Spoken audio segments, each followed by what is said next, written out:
Welcome to the Clean Library Podcast, where content meets conscience. We believe there are millions of you readers out there desperately searching for a better way to find clean content. Each episode, we will introduce you to a new author of clean books, giving you, your family, and your friends clean options. Hello, I'm Marcus Williams, and I'm here with my co-host Brock Morris, and today we have special guest author Cline. Midwest born and bred, Casey tends to collect hobbies and pursuits as quickly as she reads books. When she's not reading or writing, you'll find her baking pies, quilting, riding horses, or shooting guns. She's collected degrees and licenses in several areas, including business, law, and real estate. She's also a mother to 2 girls and 3 cats. Casey is a member of the Romance Writers of America, the Nebraska Writers Guild, and the Latter-day Saints in Publishing, Media, and the Arts. Welcome, Casey. We're so glad to have you on the show with us today. Well, thanks for having me. Absolutely. So before we jump into our conversation, we need to go over our 2 truths and a lie, and we'll remind everyone here with our scorekeeper, Steve, that Brock is still ahead. He likes to call it a commanding lead, but I'm in it for the long game, so we're fine. I'm fine. It's all fine. You keep playing that long game. We'll see how that works out for you. Yeah. All right. So here we go. Number 1, I have run 1 marathon and 2 half marathons. Number 2, I had a metal plate in my face at one point. And number 3, I have been to 6 of the 7 continents. So 1 marathon and 2 halves, a metal plate in her face, and traveled to 6 of the 7 continents. Now, we've had the 6 of the 7 continents before, and there was an argument of whether Oceania is a region or a continent, and what does that include? So we'll have to see if we can dive into that a little bit. Yeah. All right. So you've done a ton of stuff. Business, law, real estate. How did you end up deciding to write? I feel like I still don't know what I want to be when I grow up. So I've always had a knack for writing. I was a bookworm from a young age. Lots of books devoured. Always loved to read historical romance. I had the idea for my first novel for more than a decade, and I just kept pushing it to the back burner. I was working full time, raising 2 young girls, and just kept saying, okay, I'll do it later. Yet every time I read a historical romance, I kept thinking, I can so do this. I can do this. And so finally, with freeing up some of my time with other work responsibilities coming off my plate, I finally felt the urge 2 years ago, I think it was July, that I needed to start writing this book now. And I had no clue what to do. And so I started taking courses on, plot, story structure, the craft of writing, essentially trying to figure out what to do. And I outlined my first novel. And then January, I think 1st or 2nd of last year, I started typing. And my goal was to finish the manuscript by the end of that year. And I think I did with a few weeks to spare, miraculously. I'm not quite sure how. And then just kind of fell into this business, I guess. I have the business degrees, and it just felt like the natural next step in my life is to actually pursue some of those goals that have been back there on the back burner for a while. Yeah.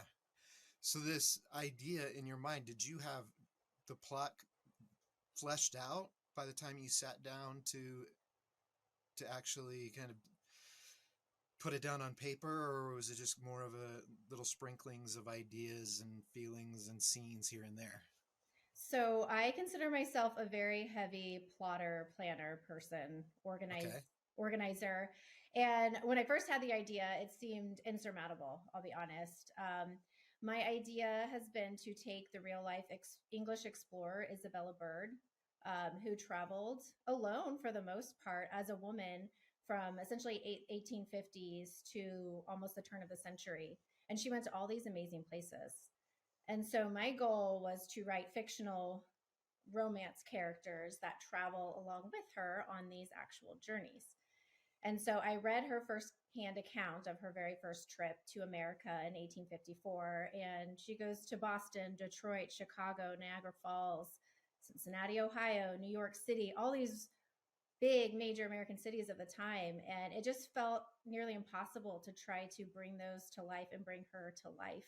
And so that's kind of what kept me a little intimidated at first. But I did take a really helpful online course that talked about a story arc and broke it down into, okay, let's develop the characters. What are their flaws that they are going to need to overcome during this story? What are the three acts? I'm sure you guys have heard of the three acts before, and then there are three checkpoints in each act. And that course, and we got instructor feedback, really helped me outline this novel into something that I could tackle more easily. I wouldn't say it was a walk in the park. Some days I sat down and I was like, I have no clue what I am doing, but I will get it out there. Yeah, and I mean, even with when you have all of the rules and the diagrams and that framework, you still have to write a compelling story.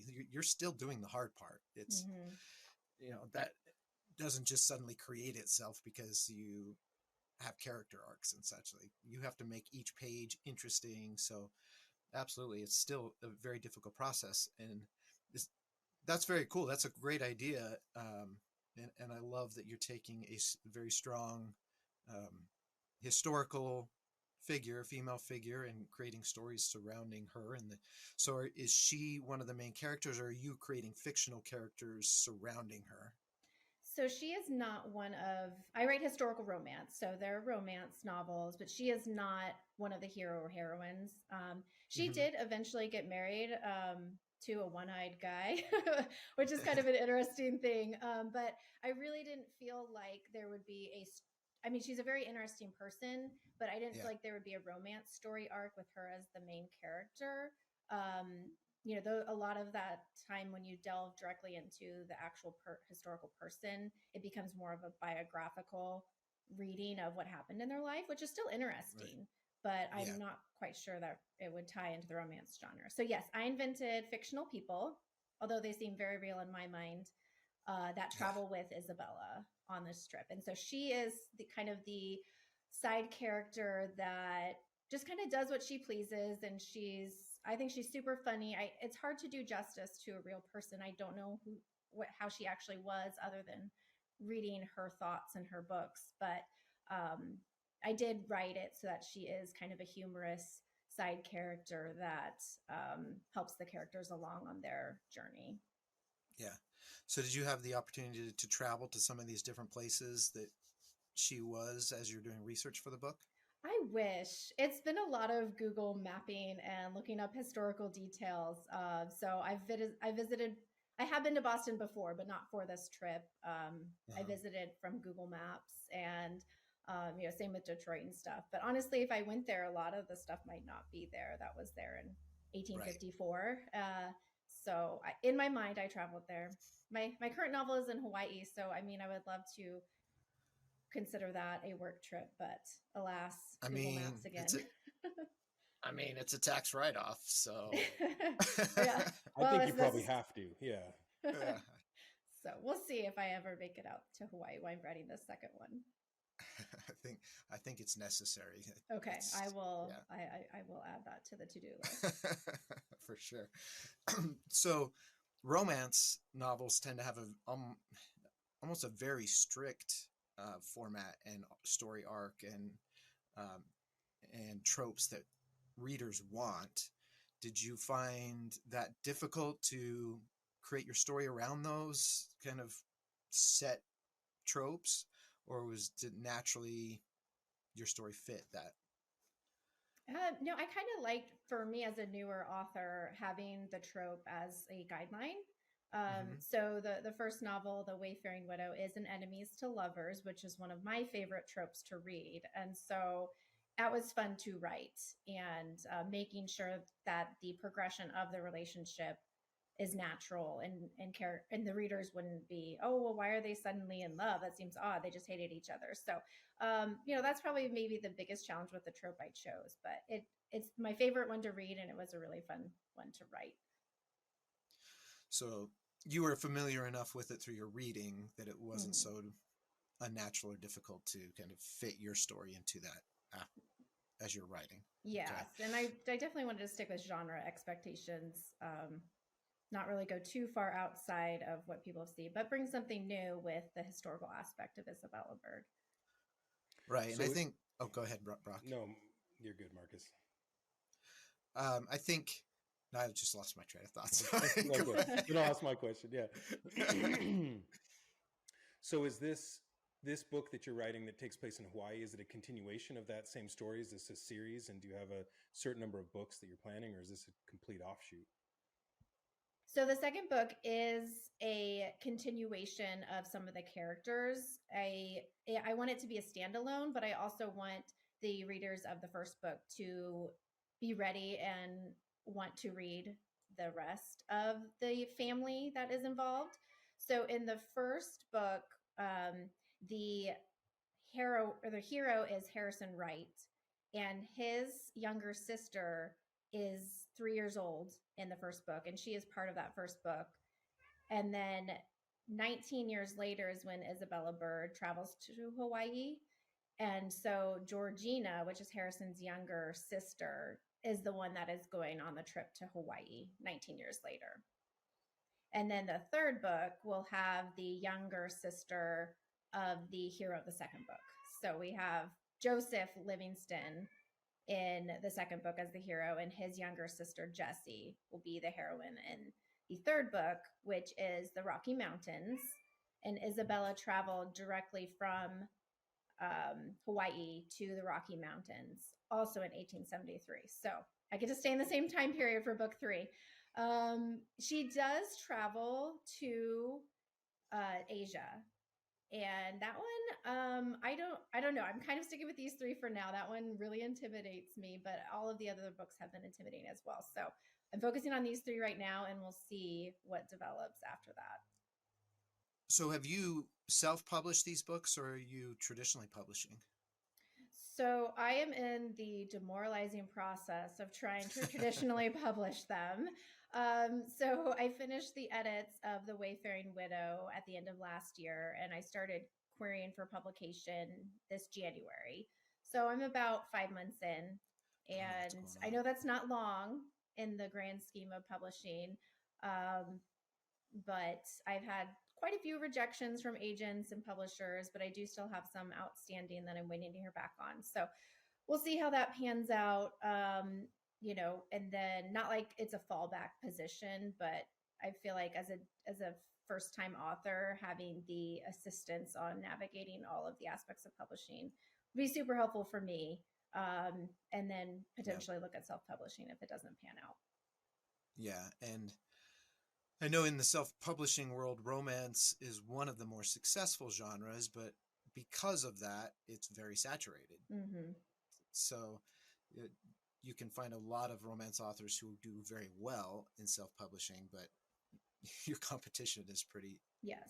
pretty tough there. So I totally understand, and it's a difficult learning curve, especially when your focus is on writing the story and making sure you have the book and the story that you like, and then having to learn all of the other aspects of the self-publishing. Uh, that can be really daunting. So I totally get it, and I don't think that, like you said, I don't think it's a fallback plan necessarily. I think they're just two choices, and it's totally fine if one choice doesn't pan out to move to the second choice. I don't think one is better than the other. Um, Although some people do, like there's still people who look down on self-publishing or snub their nose at traditional publishing, but um, to the reader, they don't care. You know, a reader doesn't care how the book was published; they just care if it was a good story. Mm-hmm. Yep. Yeah. So in the romance genre, you've got all levels of cleanliness, non-cleanliness. How did you decide where to land your story? Well, I mostly read clean. When I read historical romance, it's usually clean. And so it just felt natural to write that way. And with kind of the conventions of the time, I found, it is a natural progression to have cleaner content. Although, not to say that historical romance can't be taken outside of the clean realm by any means. Unfortunately, when I say I'm a historical romance author, I feel like I have to, um, you know, say, okay, not the kind where the people on the cover are half clothed, that sort of thing. Like, it's a clean and wholesome. I'm sure you guys know what I'm talking about. Yeah. So just the fact that I have to add that caveat when I say I'm a historical romance author, it's kind of like, so, that's just what I prefer to consume myself. And that's what I feel Right. like I'm capable of writing. Honestly, I felt if someone asked me to write not clean, I would be extremely intimidated and embarrassed to do that. And I don't know that I could. That would scare me more, honestly. Yeah. Have you had any feedback from the agents and publishers you submitted to that would prefer more spice? So the publishers I've submitted to are faith-based Okay. publishers, and so I'm hoping, since they publish clean and wholesome romances, that I'm in line with what they publish. Agents and editors, I've had to do a lot of filtering, just based on the content that they put out, and that's totally fine. Like, we're not a good match then. Yeah. I don't want to waste anyone's time if they are targeting a different audience than I want to target. And I think that's a great way to look at it, that it's not good or bad. It's just not a good fit. Mm-hmm. And that's one thing that, we stress, and we've said before, and I think we'll probably say it a million times again, that we're not trying to say that this is what everyone should read, or this is the only books that you should read, or this is the path that you should take. Our concern and the issue that we saw when we started the podcast is there are people out there, consumers, readers, who want clean content, and it's hard to find it, and it's hard to know. Mm-hmm. And so how do we help them find that content for those who want it? And those who don't want it, I think there's a system in place already that's very easy to find the books that they want to find. Like you said, the covers, it's very obvious when you see a cover where the people are, half clothed, what you're going to get. It's the other way that's more difficult, and that's the focus. That's what the problem that we saw that we were trying to address, I guess, is the way to say it. Mm-hmm.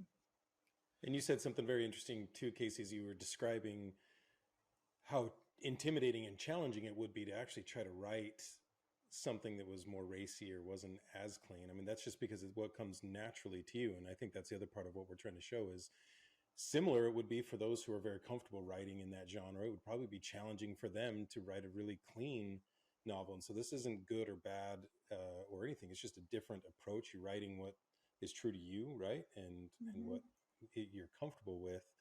And it would be likely you wouldn't be able to write a very good book if it required all of the spiciness, as you put it, Marcus, that maybe some of these others would demand. You wouldn't be able to churn out as good a story, I assume. I mean, because you'd have to weigh in on that, but that's what I assume based on what you said. Yeah, most likely. Even kissing scenes. So I do have, I consider my content PG. So there's kissing. There's not really swearing unless you consider like blast and the kind of 19th century clean swearing. But yeah, so sometimes even kissing scenes, I'm like, is this a little much? I don't know. I tried to write one yesterday and was struggling a little bit. Marcus, you'll have to edit that blast out. That's a bit strong for what we normally have in here. I don't know that word. You can pull that out. No, it's a great point, Casey. We'll put a content warning at the beginning. Okay, yeah, shoot. So much for the Cline library. Well, that made me think I was taking some self-publishing, not courses, but someone had a bunch of videos and help on self-publishing, and she writes romance. But the advice and stuff applies to any genre. So um, one day I was like, well, should I be following this person's advice? Because is she even any good? And so I read one of the books, and it was definitely spicy. But thinking about it, if you took out all of those scenes, it would almost be a short story. Hmm. So is it is it almost more difficult when you don't add those scenes because you have to come up with so much more plot, so much more story to fill the pages, because you can't just say, okay, I've got the next 10 pages are going to be a spicy scene, which, yes, there's an art to writing those as well, I think, but you've suddenly taken all this out of your story and you have to add that back in because you still have to create that Hmm. length. You still have to get to your word count. So you know, I don't know. That's just something I thought of as you were talking, that it's almost more story that you have to come up with when you take that stuff out. Yeah, agreed. I feel like I feel like I have to develop my characters more, which is fine. I mean, that's what we're there for, is the characters. My theme for my books is, true love goes beyond what is just on the outside. Really diving into that person's heart and soul. So, I mean, just because they're clean doesn't mean my characters don't have flaws or aren't struggling with things. I have physically marred characters. I have a character that's struggling with neurodiversity in kind of day Mm-hmm. and age where no one really knew what it was about. And I read a Yeah. medical treatise on what they thought it was back then, and they considered it a mental disorder. And so I feel like I can still touch on these very heart-rending aspects of being a human, and the characters um, see the good in each other and see beyond that and find their true love. And so, that's kind of what I focus on more. So I still try to have kind of those scenes where they're close together, they hold hands, or they almost kiss. I know you guys don't really write romance, but that's kind of a big milestone in a romance usually, and then an actual kiss. So, oh, here's one right here. There's a cat. There we go. I knew it was bound to happen. uh, I well, I wouldn't call it a romance. I have a Christmas book that it's more romantic than any of my others, and I found it difficult to write because how do I make it so that their feelings are realistic, but it's not too cheesy? So for me, it was hard, especially trying to put myself, because it was from the um, female's point of view. I'm like, I don't Mm.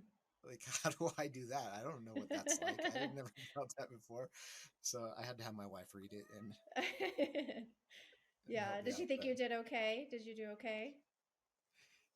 yeah, she did, and she actually thought it was funny because she's like, "Wait a minute, that's you. Are you writing about me?" Yeah. and and actually, that book takes place in Nebraska, which Oh, that's all you're part of the Nebraska, because yep. I lived in Nebraska for 2 years. So Okay. I'm sorry. Yeah. yeah, Yeah. I I was there when the Huskers were good. Okay. Yes. The So glory days. that will tell you how long ago it was. Yes. But We've only been here 5 years, but we call it home now. So, I think I think I like it better. Like when I lived there, I was like, I'll never live here again. But now looking back, more fond memories, and I think yeah. at this stage in my life, I probably wouldn't. I probably would like it a lot more than I did at that age. Put it Yeah. that way. But a lot to offer. It's a Um, but back to your cool thing, place. yeah, I write in dual point of view. So I do Mm-hmm. switch between the hero and the heroine. And so I do try to really get into each character's head and make sure when it's their point of view, you can tell, okay, this is what a man's perspective would be. And obviously I'm not a man, but like he Right. wouldn't notice what fabric her dress is, or maybe even what color. So what things would a male notice, or try to feel, or sort of thing. So that's been an interesting journey as well. Yeah, and just the realization that you have to think through it. Like you have to go through that process and what would this person think? I think is a great exercise for any character you're writing.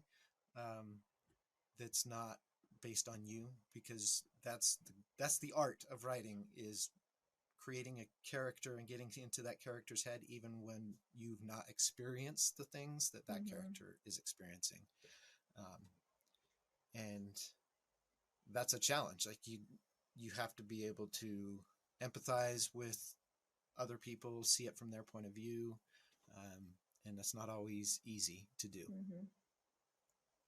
Absolutely.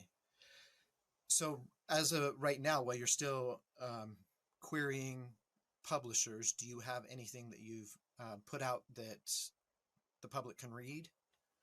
Yes. So I have a little novella that I've been working on for the last few months. I started it as kind of like a way to collaborate with readers through my website. So I put up a voting form and had people vote on what trope, romance trope, and the characters' names, and kind of anything else they wanted to see. And so what was chosen was a mistaken identity romance, which is kind of fun because I hadn't written one of those before. And so Violet St. James and William, oh gosh, what is his last name now? Montgomery? I don't know. He's just Will in my head now. Yes, Montgomery. In Dearborn, Colorado in 1886, their little romance is up for free on my website in a PDF. I just finished at the second cliffhanger, which is where they are about to kiss. And so I had people vote on whether he should kiss her. And so I am now working on writing the next installment of that. And that was the kissing scene I was trying to write the other day. So yes, that is available for free. It's kind of a fun little side project, just kind of a low stakes, fun way to just write in a different time period. And horses and cowboy hats and leather saddles, and I'm all for that. So that's been a fun little romp. So that's the only thing that's out there published right now. I also have a really scintillating article on stream buffer ordinances that I wrote in law school. That's all out there as well if anyone has insomnia issues. But that's the extent of my publications. That could help with that. So did you get a lot of input and interaction with people to help you write the story? No. I'll be honest, no. I think and one of them's probably my mom and the other's probably my husband. So maybe 2 or 3 real people that actually voted. And I track analytics so I can see who visits that certain page on my website, but hopefully it'll gain more traction. Sure.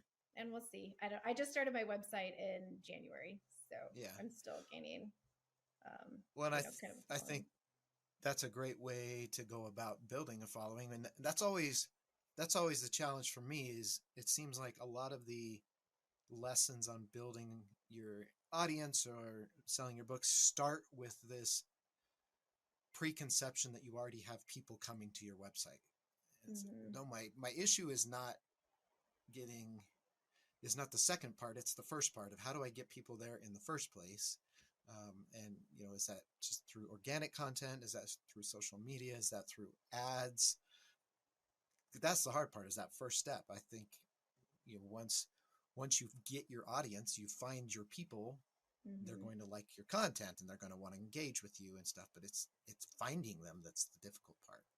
Yeah, I agree. I read Jane Friedman's The Business of Being a Writer book in December, and all time, hands down, the best book I've read about, being a writer. And, she talks about building a platform and collaborating with other authors, sharing their content, that sort of thing. And so that's what I've been trying to do, is just connect with other like-minded people who, like to write clean or like to write romance or read romance and that sort of thing. And so, that's kind of where I've been, doing my platform and website and social media pages from. Yeah. Do you have a newsletter? Yes, I do. So I send it out the first of the month. Last month, I think I was up to 9 people. Again, that includes husband and mother. So, Sure. but it's okay. I keep it short. I try not to spam people's inboxes. Um, Yeah. I try to include a little excerpt from the book I'm writing that maybe I didn't publish to Facebook, so it's kind of something exclusive. But yeah, we'll see. I just need to stop worrying about numbers and start just worrying more about the quality of the connection rather than quantity. Yeah, because it'll grow.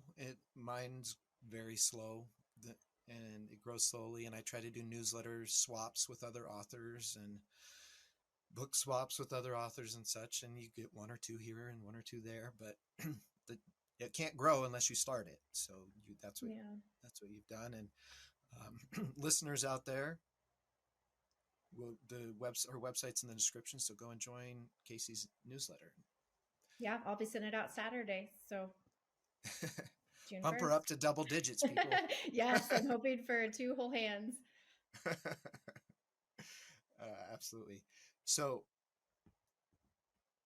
are you? One of the struggles a lot of people have is writing is something that is either a hobby or it takes a long time to really get going and grow a business. So, how do you find the time to sit down and write? How does that work for you? Oh yeah. So with my kids are school age, and so when they are not off school for summer, which we just started summer, so I gotta Mm-hmm. just realize my expectations for words on the page is going to go down considerably for the next 3 months. I try to write as much as I can during the 8 to 3 that they're in school, but obviously I have other things that I do. And so, even going to the grocery store, Costco, or a doctor's appointment, or I do martial arts class, things can eat up that time. But my goal is to have that balance. And so when my kids are home from school, I'm here. I can take them to their activities. We can make leprechaun traps in March, or stuff like that. And I try to keep my weekends open as well. So rarely am I writing on the weekends. So I guess I'm kind of in the blissful, I don't really have real deadlines other than ones I set for myself right now stage of being a writer. Yeah, which is not a bad place to be, Right. honestly. Um, and do you ever have, when you sit down to write, do you ever deal with writer's block? And if so, how do you work through that? Yeah, I feel like it's just like any activity where there's a warm up period, stretching before walking or going out to exercise or something like that. Um, and I feel it's the same way for me personally. So if I haven't written in several days, then it kind of takes me a little while to get back into the groove. And really, I just kind of keep forcing myself to put words on the page. And I'm very slow and methodical. I'm not the one that is like, oh, just get the words on the page, I'll edit later. No, I hate editing. So I kind of do it as I go.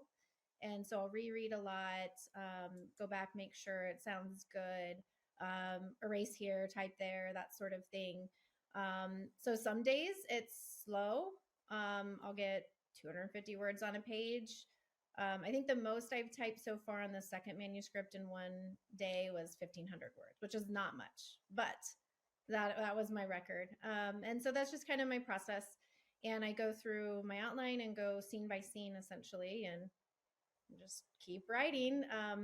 Often Working I'll through have it. to stop and go back to Isabella's book and make sure I've captured the details correctly. Right now, my characters are on the top of Mauna Loa, the volcano, at Mm-hmm. almost 14,000 feet. And so trying to give an accurate portrayal of what the top of a volcano in Hawaii looks like in 1873, as I want to be true to that. And so making sure those details are in there. Which kind of goes back to needing to visit it, probably, if you really want to. I don't know if I'm cut out for being on top of on horseback, although I'd love that. Being on top of a volcano without modern conveniences, I don't know.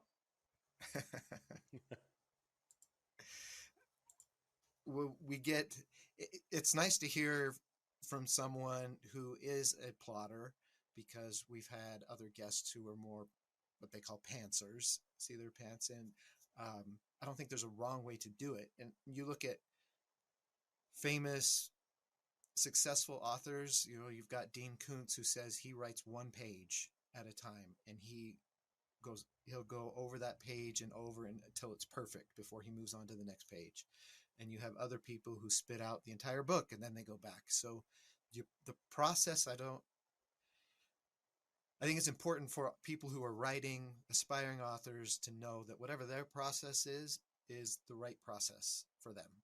Mm-hmm. You don't have to do it the way someone else does it, because your mind works differently. The way you type, the way you see, the way the characters speak to you is going to be different than the other guy. Yes. Mm-hmm. So do you, as part of the guilds and memberships you're a part of, does that include like critique groups and stuff like that? So I'm not part of a formal critique group. I have submitted, The Wayfaring Widow, the first book, has been through a lot of different reviews. I did a couple workshops with the first 10 pages of it. It's been edited a lot of times. I actually just got feedback on it this morning from a writer's conference where I submitted the first 10 pages for a contest. Didn't win. But I got that feedback this morning, and part of me is just like, oh goodness, here we go again. I added a little more I added less backstory, or took out some of the backstory, but then they wanted more backstory. I agree with you. I think at the end of the day, it's the author's project. You can take as much advice as you want, but it's your story, your strengths, and you know how you want to tell it. So trust that instinct, I think, is the first thing that I've kind of learned. I'm only 18 months into this journey. But yeah, I saw a meme yesterday that was perfect on kind of an editing services Facebook page. And it says your manuscript after you get all of the feedback. And it was a pizza, but half of it had like chocolate sauce and M&Ms on it. And the other half had cheese and I think a few Swedish fish, and then like an entire rotisserie chicken. And so like that, I think that's perfect. Like that is what my manuscript would be if I took everyone's advice and put it all in there. Yeah. So at the end of the day, just kind of feeling what I should do. Not like I know what I'm doing is best and whatnot, but yeah. So I'm not part of a writing group. I have gotten a lot of critique and feedback, and I'm open to critique and feedback to a certain extent. Yeah. As long as it's true to kind of my characters and my story and the way I write.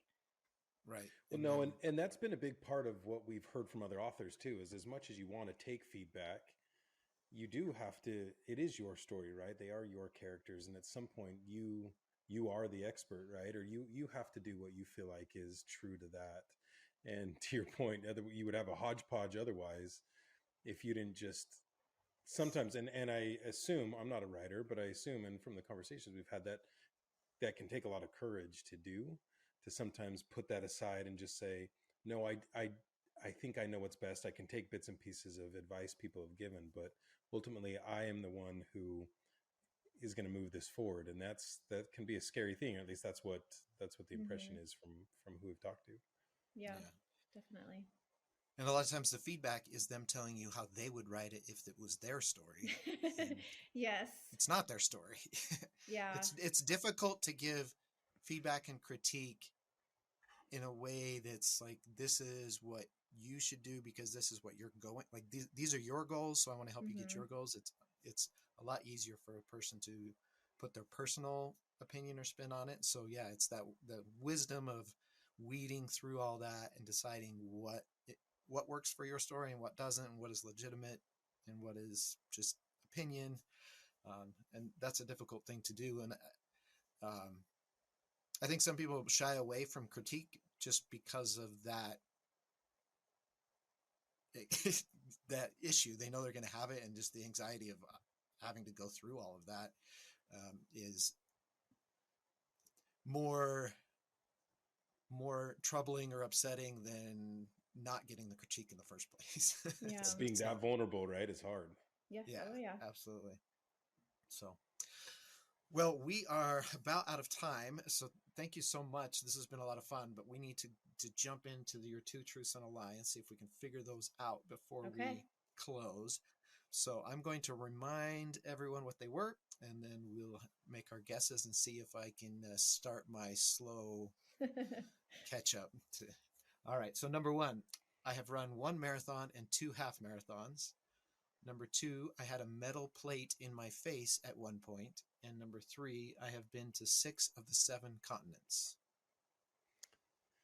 So, do we want to let you go first now, Marcus? I mean, I feel like maybe I've had an advantage there. I don't want people assuming that No, I've been, all right. I'll no, keep. go ahead. We'll stick with All the right. same four. I don't want to feel like I'm complaining or whining that you've had an advantage. Just But that we'll let the listeners determine that, right? So, so I am going to say that I think that I'm going to say that being to 6 of the 7, or having been to 6 of the 7 continents, is the lie. I think that you may have visited several of them, but 6 of 7 is a pretty specific number. So I'm going to go out on a limb and say that the other ones I can absolutely see as truths. I mean, I don't know. I can't actually see whether or not you've had a plate in your face at any point, so I shouldn't say that for our listeners who are only listening and not seeing. But yeah, I'm going to go with that. I'm going to go with number 3 as the lie. okay. Well, that was going to be my choice as well. So I'll just stick with it. Yeah, I'll stick with number 3 as well. Okay. Number All right. 3. You are both wrong.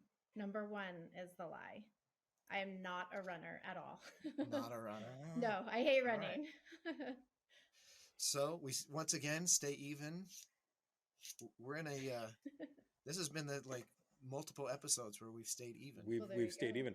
You really tricked us, because when you talked about not visiting many of the places that that your characters had, I was kind of making some assumptions off of that. True, Oh yeah. but you're well traveled then. As a young child, yes, Okay. frequent flyer dad.